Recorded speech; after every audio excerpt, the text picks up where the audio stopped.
AITAH for telling my dad he needs to let me go if he wants to stop all the hurting in his family because I don't want to change my feelings. My parents' marriage was really bad before my mom died.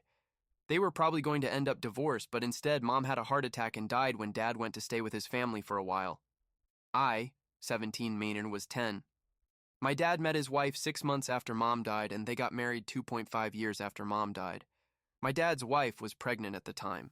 I didn't want a stepmother or half-siblings. I didn't want my family to change. I still don't want them. My dad loves them, and I'm fine with him having them, but I don't want the stepfamily that comes after losing my mom. Dad knows this, and so does his wife, but they have tried always to make me see things different. Dad has asked me if I can honestly look him in the eye and say, I don't love my half-siblings even a little.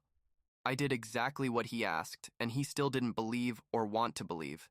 He put me in therapy, but I didn't want to work on changing how I felt. When I was 15, he decided we needed family therapy because everyone's feelings were hurt that I was disinterested. The therapist asked me a few times what would make it better, and my answer was always that Dad should let me live somewhere else. Dad was against that. He said it's not happening until I'm an adult and he can't stop it, but as long as I'm a minor, he's going to keep me and fight for our family. Unless I'm being asked certain questions, I don't participate in therapy. I sit there and listen, and that's about it. The therapist, Dad, and his wife know I don't want to work on finding a relationship with his wife and kids. They know that I don't see them as family. His wife has told me I'm her son, and she sees me as her first child, and just as much her kid as the kids she has with my dad. But I have never returned those words to her because it's not even true. I lost count of how many therapists we have sat in front of, but it's 6+. None could make me want to work on this. Dad's getting more desperate, and he said the hurt in the house is at an all-time high.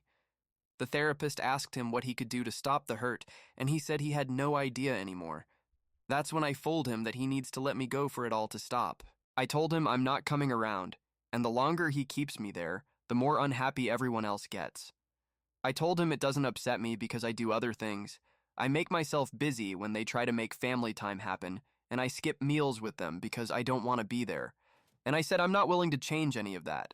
Dad got mad, and in front of the therapist, he started yelling that I have put him in an unfair position because he doesn't want to lose me.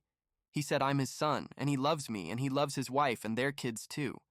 I told him I know, but the fact is, I don't love them too. I told him I don't feel anything like that for them, and all the therapy I've done with and without them has not changed a thing for me because I don't want it to. Dad said that it was a low blow to bring up the same thing I have said before. He said it's not actually helping anyone and just makes things worse. AITAH?